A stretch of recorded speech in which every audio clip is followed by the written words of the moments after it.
Price the Lord. എന്നിട്ട് പറയണം, ദേ അവളാണ് അവിടെ നിൽക്കണത്, കണ്ടോ കണ്ടോ, ദേ ആ നിൽക്കണത് എൻ്റെ മകളാണ്. ഞാൻ നോക്കിയപ്പോൾ ഒരു ഡ്യൂപ്ലിക്കേറ്റ് മാതിരി, ശരിക്കും ഇവരുടെ മാതിരി തന്നെ മുഖം. ഓ, ഞാൻ പറഞ്ഞു, എൻ്റെ ദൈവമേ, ഇത്ര വേഗവും നടക്കുമെന്ന് ഞാൻ വിശ്വസിച്ചില്ല, ഇത്ര വേഗവും നടക്കുമെന്ന്.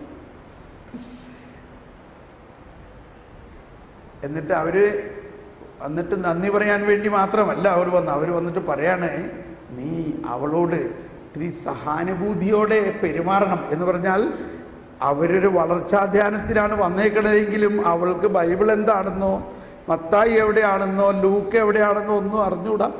ഞാൻ ഇന്നൊരു ബൈബിൾ ആദ്യമായിട്ട് അവൾക്ക് കൊടുത്തിരിക്കുകയാണ്. അതുകൊണ്ട് അതൊന്നും തുറക്കാനൊന്നും അവൾക്ക് അറിയില്ല. അതുകൊണ്ട് നീ അവള് ക്ഷമിക്കണം. ഞാൻ പറഞ്ഞു, ഒരു കുഴപ്പമില്ല, അവളോട് എന്നെ ഒന്ന് കാണാൻ പറയും. അങ്ങനെ അന്ന് ഞാൻ അവളെ ഒരു കുമ്പസാരത്തിനെല്ലാം ഒരുക്കി ഈ ധ്യാനം കൂടി. കുമ്പസാരം കഴിഞ്ഞപ്പോൾ അവളിങ്ങനെ രണ്ട് കരങ്ങൾ ഉയർത്തി ഇങ്ങനെ ഒരു ഡാൻസ് ചെയ്തുകൊണ്ട് വരണം. അവൾ പറയണം, എനിക്കൊരു പൂമ്പാറ്റിയെ പോലെ, ഞാനൊരു ബട്ടർഫ്ലൈ പോലെ ആയിരുന്നു. അപ്പോൾ നമ്മൾ മാതാപിതാക്കളായ നമുക്ക് വളരെ എളുപ്പം പല കാര്യങ്ങളും ചെയ്യാൻ പറ്റും. പ്രത്യേകിച്ച് റിട്ടയർ ആയിട്ടുള്ളവരും വയസ്സായിട്ടുള്ളവരും മനസ്സിലാവുന്നുണ്ടോ?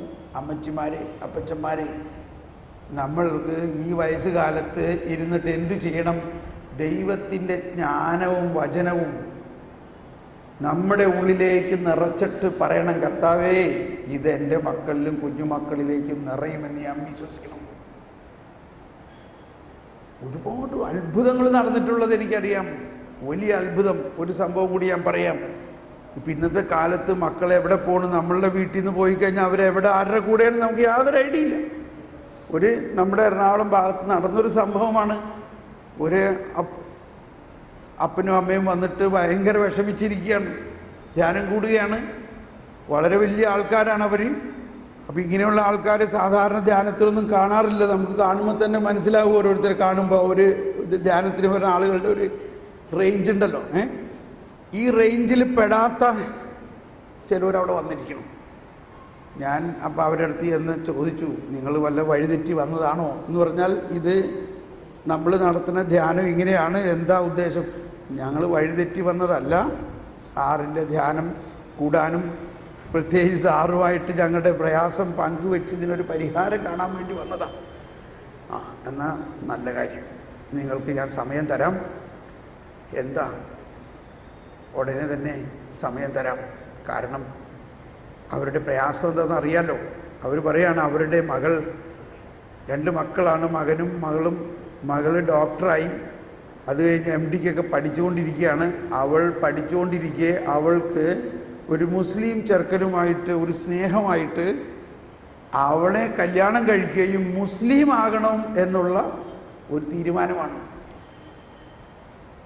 അതറിഞ്ഞതോടെ അവരങ്ങ് ആലസ്യപ്പെട്ടു വീണു. അവരെന്ത് ചെയ്യണം എന്നറിയില്ല. ഒരു ക്രിസ്ത്യാനി പെൺകുട്ടി മുസ്ലിമായി പോണു. അവരങ്ങ് അന്തപ്പടി, എന്താണ് ഇവളി ചെയ്യണത്? ഒന്ന് ആലോചിച്ച് നോക്ക്. ഇത്രയും പഠിച്ച അവളുടെ ജ്ഞാനം എന്താന്ന് പറയും. അപ്പം ഞാൻ പറഞ്ഞു കണ്ടോ, ഇപ്പം നമ്മൾ അവളെ എന്താ പഠിപ്പിച്ചേ? നമ്മൾ അവളെ പഠിപ്പിച്ചതെല്ലാം ഭൗതികമായ സൃഷ്ടിയെക്കുറിച്ചുള്ള ജ്ഞാനമാണ്. സൃഷ്ടാവിനെക്കുറിച്ച് അവളെ പഠിപ്പിച്ചിട്ടുമില്ല. നമ്മളും ആ ജ്ഞാനം അവൾക്ക് കൊടുത്തിട്ടില്ല. ഒരു ക്രിസ്ത്യാനി ദൈവമകനാണ്, ദൈവമകളാണ്. ഓക്കെ, അപ്പോൾ ഇനി എന്ത് ചെയ്യണമെന്ന് ഞാൻ പറഞ്ഞുതരാം. നിങ്ങൾ വിഷമിക്കണ്ട. നിങ്ങൾ മനസ്സിലാവണം, കർത്താവ് ഈശോ മിശിഹ ജ്ഞാനസ്നാനം ചെയ്ത അവളുടെ അകത്തുണ്ടോ ഇല്ലയോ? ഉണ്ടോ? ഒന്ന് ഉച്ചത്തിൽ പറഞ്ഞേ, ഉണ്ട്. അപ്പോൾ തന്നെ അവർക്ക് ഭയങ്കര ആശ്വാസമായി. ആ മകൾ നിങ്ങളുടെ മകൾ എന്നതിനേക്കാൾ കൂടുതൽ അവൾ ആരാണിപ്പോൾ? ദൈവമകളാണ്. അവൾ ആരാണിപ്പോൾ? ദൈവമകളാണ്. പക്ഷെ എന്നിരുന്നാലും നമ്മൾ മക്കൾക്ക് അമ്മിഞ്ഞപ്പാൽ കൊടുത്ത പോലെ, ദൈവമക്കളാണെങ്കിലും നമ്മളല്ലേ കുഞ്ഞിന് മുലപ്പാൽ കൊടുത്തത്? അമ്മയല്ലേ? എന്ന പോലെ അമ്മയും അപ്പനിലൂടെയും ദൈവത്തിൻ്റെ ജ്ഞാനം അവളിൽ ഒഴുകിക്കഴിയുമ്പോൾ ഇത് ശരിയാവും. അതുകൊണ്ട് നിങ്ങൾ ഇത് ചെയ്യണം. ഞാൻ ഈ വചനം പറഞ്ഞിട്ട് പറഞ്ഞു, നിങ്ങൾ വെളുപ്പിന് എഴുന്നേറ്റ് ജ്ഞാനത്തിൻ്റെ വചസ്സുകൾ വായിച്ചിട്ട്, ദൈവം ഈ ജ്ഞാനം, ഈ പുതിയ നിയമത്തിൻ്റെ ജ്ഞാനം, ഈ യേശുക്രിസ്തുവിൻ്റെ ജ്ഞാനം, ഈ പരിശുദ്ധാത്മാവ് ഞങ്ങളിലൂടെ അവളിലേക്ക് ഒഴുകണം. അവർ പറയാണ്, അത്രയും ചെയ്ത കാര്യം സാധിക്കുമോ? അവർക്കൊന്നും വിശ്വസിക്കാൻ പറ്റില്ല. ഇത്രയും ചെയ്താൽ മതിയോ? ഇത് മുമ്പ് ചെയ്തിട്ടുണ്ടായിരുന്നെങ്കിൽ ഈ പ്രശ്നമേ ഉണ്ടാവില്ലായിരുന്നു. പക്ഷേ ഇപ്പോഴിങ്ങനെ ചെയ്യുമ്പോൾ ഇത് മാറും. എന്നിട്ട് ഞാൻ ഈ ജർമ്മൻകാരുടെ മറ്റു പല ഉദാഹരണങ്ങളൊക്കെ അവർ പറഞ്ഞ് മനസ്സിലാക്കി കഴിഞ്ഞപ്പോൾ സമാധാനമായി. അവർ പോയി. അവർ പറഞ്ഞു, ഞാൻ ഇടയ്ക്ക് സാറിനെ വിളിച്ച് സംസാരിക്കാം. 2 ആഴ്ച കഴിഞ്ഞപ്പോൾ അവരെന്നെ വിളിച്ചു. അവർ പറഞ്ഞു, ഞങ്ങൾ എല്ലാ ദിവസവും വെളുപ്പിനെണീറ്റ് ജ്ഞാനത്തിൻ്റെ പുസ്തകം വായിക്കുകയും ഈ വചനവും ജ്ഞാനവും ഞങ്ങളുടെ മക്കളിലേക്ക് ഒഴുകാൻ വേണ്ടി പ്രാർത്ഥിച്ച് വിശ്വസിക്കുകയും ചെയ്തു. എന്നിട്ട് എന്ത് സംഭവിച്ചു? ഇപ്പോൾ ബ്രദറെ, അവൾ ഇന്നലെ വിളിച്ചിരിക്കുകയാണ്. വിളിച്ചിട്ട് അവൾ പറയാണ്, നിങ്ങൾ എന്താ തീരുമാനിച്ചിരിക്കണേന്ന്. അവൾ എന്താ പറയണേ? നിങ്ങൾ എന്താ തീരുമാനിച്ചിരിക്കണേ? അപ്പൊ ഇവർക്കൊരു ഉത്തരം പറയാൻ പറ്റില്ല. ഞാൻ പറഞ്ഞു, നിങ്ങൾക്ക് എന്താ ഉത്തരം പറയാൻ പറ്റാത്ത? ഇപ്പോഴത്തെ അവസ്ഥ മനസ്സിലാക്കണം. അതായത് അവളുടെ തീരുമാനത്തിൽ അവൾക്ക് തന്നെ സംശയം വന്നിരിക്കുന്നു എന്നല്ലേ എൻ്റെ അർത്ഥം. അവൾ തീരുമാനിച്ചു എന്നാണ് പറഞ്ഞിരിക്കുന്നത്. ഇപ്പൊ അവള് ചോദിക്കുകയാണ്, നിങ്ങളെന്താ? ഞാൻ പറയും, നിങ്ങൾ ധൈര്യമായിട്ട് പറയണം, ഞങ്ങൾക്ക് ഒരേ തീരുമാനമുള്ളൂ. നീ ഒരു ക്രിസ്ത്യാനിയാണ്, നിനക്ക് വേണ്ടി ഒരു ക്രിസ്ത്യാനി ചെറുക്കനെ കർത്താവ് ഒരുക്കി വെച്ചിട്ടുണ്ട്, അതനുസരിച്ച് നിന്റെ കല്യാണം നടത്തണമെന്നുള്ള തീരുമാനം ഞങ്ങൾക്കുള്ളൂ. അത് കഴിഞ്ഞ് വീണ്ടും 2 ആഴ്ച കഴിഞ്ഞപ്പോൾ അവള് പെട്ടി കിടക്കിയെടുത്ത് വീട്ടിലോട്ട് പോന്നു. Price the Lord. അവൾ ആ ബന്ധം ഉപേക്ഷിച്ചു.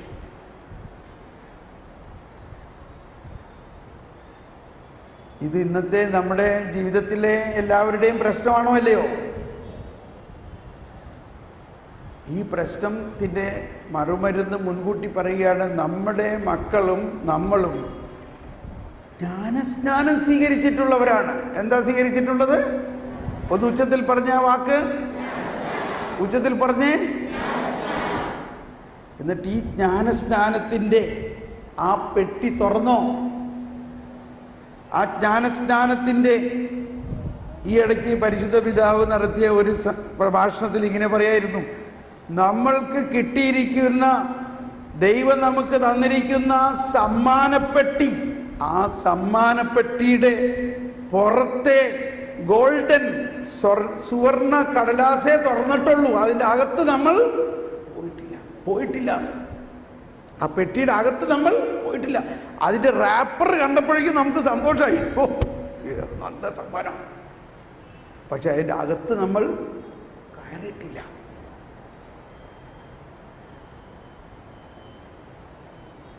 നമുക്ക് കിട്ടിയ സമ്മാനപ്പെട്ടിയുടെ അകത്ത് ഞാൻ പെട്ടെന്ന് കുറേ കാര്യങ്ങൾ പറയാം. ജ്ഞാനസ്നാനത്തിലൂടെ എന്താ നമുക്ക് കിട്ടിയേ?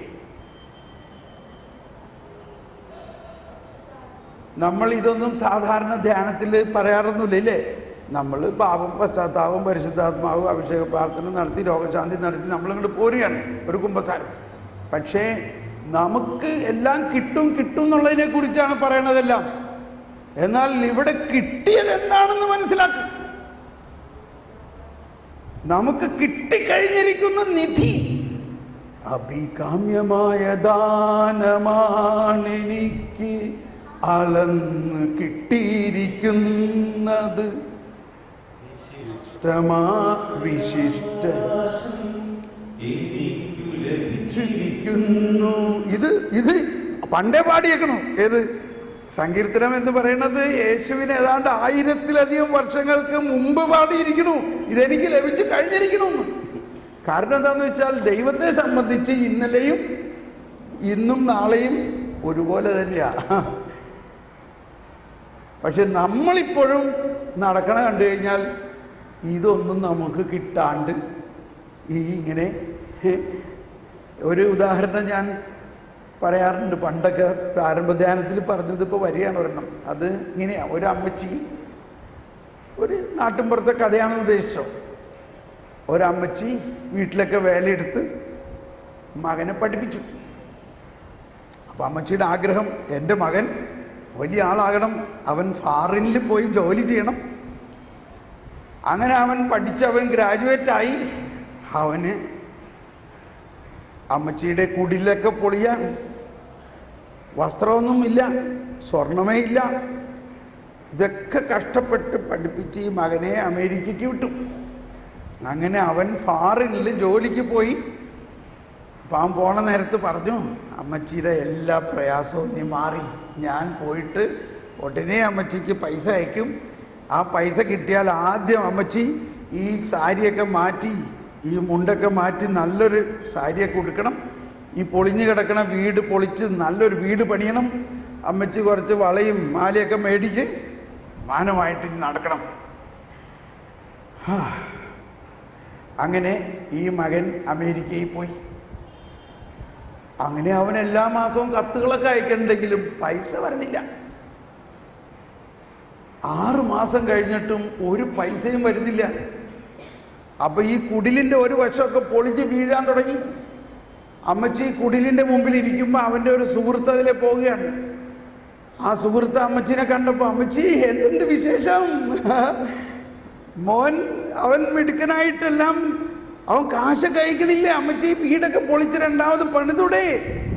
അവൻ അമേരിക്കയിലല്ലേ, അവൻ കാശൊക്കെ അയക്കില്ലേ? അമ്മച്ചി ഇങ്ങോട്ട് മുഖം തിരിച്ചു. എന്തു പറ്റി അമ്മച്ചി? ഒന്നും പറയണ്ടടാ മോനെ, ഞാൻ എന്തോരം കഷ്ടപ്പെട്ട് അവനെ പഠിപ്പിച്ചയച്ചത് നിനക്കറിയാലോ. അവൻ ഒരു കാശും അയച്ചതില്ല. അപ്പോൾ അവൻ്റെ സുഹൃത്ത് അവന് വിശ്വസിക്കാൻ പറ്റണില്ല. അവൻ വീടിൻ്റെ മുമ്പിലേക്ക് കയറി ഈ കുടിലിൻ്റെ അകത്തേക്ക് വന്നു. അമ്മച്ചി എന്തീ പറയണേ? അവൻ എഴുത്തൊന്നും അയക്കില്ല. എഴുത്തൊക്കെ അവൻ അയക്കുന്നുണ്ട് എല്ലാ മാസവും. അതിൻ്റെ കൂടെ ചില പടങ്ങളും ഒക്കെ അയക്കുന്നുണ്ട്. അതൊക്കെ ഞാൻ ഇവിടെ ഒട്ടിച്ച് വെച്ചിട്ടുണ്ട്.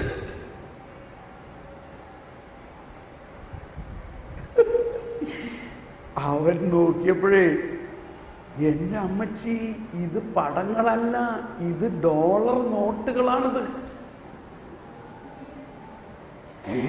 അതെന്തോന്നാടാ മോനെ അത്? ഈ ഡോളർ നോട്ട് എന്ന് പറയണത് അത് പണമാണത്. അത് ബാങ്കിൽ കൊണ്ടുപോയി കൊടുത്താൽ ഈ വെച്ചേക്കുന്ന ഡോളർ നോട്ടുകൾ ലക്ഷക്കണക്കിന് രൂപയുണ്ട്.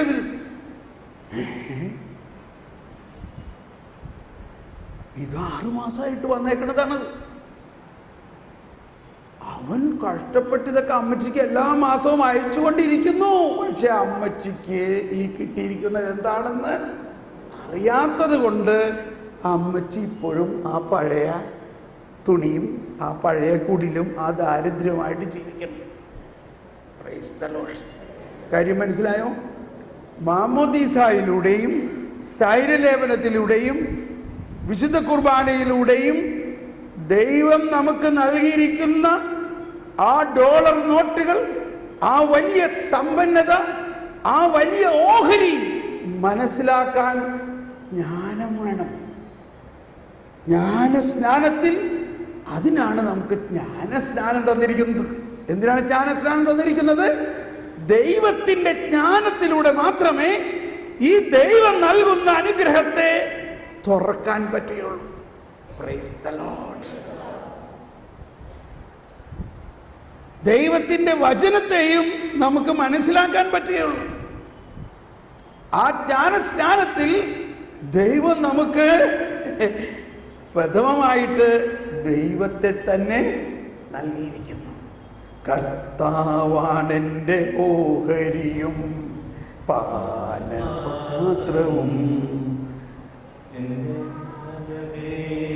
അവിടത്തെ കൈ. ഓക്കെ, ആശ്വാസമായോ? ആശ്വാസമായോ? നിങ്ങൾ ഭയങ്കര ആഹ്ലാദിച്ചോളൂ. നിങ്ങൾക്ക് വലിയ നിധി തമ്പുരാൻ തന്നു കഴിഞ്ഞിരിക്കുന്നു. ഇനി നമ്മൾ ഈ ദിവസങ്ങളിൽ പഠിക്കാൻ പോകുന്നത്, ഞാൻ രാവിലെ ജ്ഞാനത്തെക്കുറിച്ച് പറയാൻ വേണ്ടിയാണ് കേട്ടോ തുടങ്ങിയത്. പക്ഷേ അത് കഴിഞ്ഞിട്ട് ഇങ്ങനെയൊക്കെ അങ്ങ് പറഞ്ഞു. ഇത് ആസ്ഥാനത്തൊന്നും ആയില്ലല്ലോ, ഇല്ലല്ലോ. ഇനി നമ്മൾ മനസ്സിലാക്കണം, 2 തരത്തിലുള്ള ജ്ഞാനമാണ്. ഒന്ന് സൃഷ്ടിയെക്കുറിച്ചുള്ള ജ്ഞാനം, മറ്റൊന്ന് സൃഷ്ടാവിനെ കുറിച്ചുള്ള ജ്ഞാനം. അപ്പോൾ ആ സൃഷ്ടാവിനെ കുറിച്ചുള്ള ജ്ഞാനമാണ് ദൈവിക ജ്ഞാനം. ഒന്നെല്ലാവരും പറഞ്ഞ്, എന്താണ് നിത്യജീവൻ എന്നാൽ എന്താകുന്നു? അറിയാവുന്നവരൊന്ന് ഉച്ചത്തിൽ പറഞ്ഞ്, നിത്യജീവൻ എന്നാൽ എന്താകുന്നു? അറിയാവുന്നവർ ഉച്ചത്തിൽ പറഞ്ഞേ. അറിയാവുന്നവരത് കരമുയർത്തിയേ. Praise the Lord. കണ്ടോ, എന്താണ്? ഏകസത്യദൈവമായ, ഉച്ചത്തിൽ പ്രഘോഷിച്ച്, ഏകസത്യദൈവമായ അങ്ങയെയും അങ്ങയച്ച യേശുക്രിസ്തുവിനെയും അറിയുക എന്നതാണ് നിത്യജീവൻ. ഒന്നുകൂടി ഉച്ചത്തിൽ പറഞ്ഞെല്ലാവരും, ഏകസത്യദൈവമായ അങ്ങയെയും അങ്ങയച്ച യേശുക്രിസ്തുവിനെയും അറിയുക എന്നതാണ് നിത്യജീവൻ. അടുത്തിരിക്കുന്ന ആളോടൊന്ന് പറഞ്ഞ്, ശരിക്കൊന്ന് പറഞ്ഞ്, അടുത്തിരിക്കുന്ന ആളോട് പറഞ്ഞ്, എന്താണ് നിത്യജീവൻ? ഏകസത്യദൈവമായ അങ്ങയെയും അങ്ങയച്ച യേശുക്രിസ്തുവിനെയും അറിയുക. ഇതിപ്പോൾ ഞാൻ പറയാൻ പറഞ്ഞതേ, ഇപ്പം ഇവിടെ ഇത്രയൊക്കെ ധ്യാനം കൂടിയിട്ടും ഇതറിയാത്ത ആളുകളുണ്ടാകാം. നമ്മൾ കുറ്റം പറയല്ല, അതറിയണം, ഇതറിയണം. അപ്പോൾ നമ്മൾ മനസ്സിലാക്കണം. ചിലർ പറഞ്ഞു, ബ്രദറെ ഞാൻ 25 ധ്യാനം കൂടിയിട്ടുണ്ടെങ്കിൽ ഇത് എന്നെ ആരും പഠിപ്പിച്ചിട്ടില്ല. ധ്യാനം കൂടേണ്ട ആവശ്യമില്ല ഇത് പഠിക്കാൻ. ഇത് നമ്മളെ ആദ്യ കുർബാന കൈക്കൊള്ളുമ്പോഴും, സ്ഥൈര്യലേപനത്തിന് തയ്യാറെടുക്കുമ്പോഴും, വിശുദ്ധ കുർബാനയ്ക്ക് തയ്യാറെടുക്കുമ്പോഴും എല്ലാം നമ്മളിത് പഠിച്ചിട്ടുള്ളതാണ്. പക്ഷെ അതൊന്നും നമ്മളുടെ തലയിൽ കയറുന്നില്ല. കാരണം നമ്മൾ വേറെ ഒരു ഐഡിയയിലാണ് കിടക്കണേ. ഏത്? സൃഷ്ടിയെക്കുറിച്ചുള്ള ജ്ഞാനത്തിലാണ് നമ്മൾ ശ്രദ്ധിക്കുന്നത്. ഒന്നുകൂടി പറഞ്ഞ്, എന്താണ് നിത്യജീവൻ? ഏകസത്യദൈവമായ അങ്ങയെയും അങ്ങയച്ച യേശുക്രിസ്തുവിനെയും. കണ്ടോ, അവസാനത്തെ വാക്കെന്താ? അറിയുക. അതൊരറിവാണത്. അതായത് ദൈവത്തെക്കുറിച്ചുള്ള അറിവ്, ദൈവത്തെക്കുറിച്ചുള്ള ജ്ഞാനം. ഈ ദൈവത്തെക്കുറിച്ചുള്ള ജ്ഞാനം നമ്മുടെ ജീവിതകാലം മുഴുവനും നമ്മൾ അറിഞ്ഞാലും തീരില്ല എന്നുള്ളതാണ്. അത്രയ്ക്ക് വലിയൊരു സമ്പത്താണത്, അത്രയ്ക്ക് വലിയ ഒരു സമ്പത്താണത്. What I know is a drop and what I do not know is an Ocean.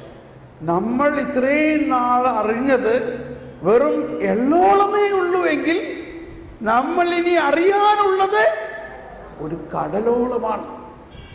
മനസ്സിലായോ? അതാണ് നമ്മളുടെ ഇനി അടുത്ത സ്റ്റെപ്പ്. സമയമായില്ലേ? ഓക്കെ. അപ്പോൾ നമ്മൾ ഉച്ച കഴിഞ്ഞിട്ട് നല്ല ഉറക്കത്തിൻ്റെ സമയത്തായിരിക്കും ഇനി അത് പഠിക്കാൻ പോണത്. ഉറക്കം വന്നോ? ഇല്ലല്ലോ. ഓക്കെ. അപ്പോൾ ഒരു മിനിറ്റ് നമുക്ക് ഇതിനൊന്ന് സമാപിപ്പിക്കാം. ഈ പ്രാർത്ഥന നമുക്കൊന്നിങ്ങനെ പ്രാർത്ഥിക്കാം. ഒരു കരം ഹൃദയത്തിൽ വെച്ചുകൊണ്ട്, എന്നിൽ വസിക്കുന്ന ത്രിത്വൈക ദൈവമേ, ഞാൻ സന്തോഷിക്കുന്നു, ഞാൻ നന്ദി പറയുന്നു. ത്രിത്വൈക ദൈവം തന്നെ രാജകീയമായി എന്നിൽ വസിക്കുന്നു എന്ന് ഞാൻ വിശ്വസിക്കുന്നു. സകല ജ്ഞാനവും കൃപാവരങ്ങളും അടങ്ങുന്ന അങ്ങ് തന്നെ എന്നിലുണ്ട് എന്ന് ഞാൻ വിശ്വസിക്കുന്നു. എന്നിൽ പടരണമേ, എന്നിൽ തുറക്കണമേ, ദൈവിക ജ്ഞാനം എനിക്ക് നൽകണമേ. Price the Lord. ഈ ഉച്ച ഭക്ഷണ സമയത്ത് നിങ്ങൾക്ക് സംസാരിക്കാം. ഇത് സാധാരണ ധ്യാനത്തിൽ ആരും സംസാരിക്കരുതെന്നല്ലേ പറയാറ്. പക്ഷേ ഈ ധ്യാനത്തിൽ ഞാൻ പറയുകയാണ്, നിങ്ങൾക്ക് സംസാരിക്കാം. പക്ഷേ മീൻ കച്ചവടത്തിൻ്റെ കാര്യവും ഒന്നുമല്ല സംസാരിക്കേണ്ടത്. എന്ത് സംസാരിക്കണം? നിങ്ങൾക്ക് ഇന്നത്തെ ഈ ക്ലാസ്സുകളിൽ കിട്ടിയ ഒരു 5 കാര്യം എന്താണെന്ന് നിങ്ങൾ അടുത്തുള്ള ആളിനോട് പറയണം. മനസ്സിലായോ? സംസാരിക്കേണ്ട കാര്യം പറഞ്ഞു. എന്നിട്ട് ഉച്ചഭക്ഷണം കഴിഞ്ഞ് നമ്മൾ ഇവിടെ വരുമ്പോൾ നിങ്ങളിൽ കുറച്ച് പേര് ഇവിടെ വന്നിട്ട് എന്താണ് അടുത്ത ആൾ നിങ്ങളോട് പറഞ്ഞതെന്നും നിങ്ങൾ എന്താണ് മറ്റാളോട് പറഞ്ഞതെന്നും ഒരു 3-4 പേര് ഇവിടെ വന്നൊന്ന് സാക്ഷ്യപ്പെടുത്തണം. Okay, praise the Lord. Yes.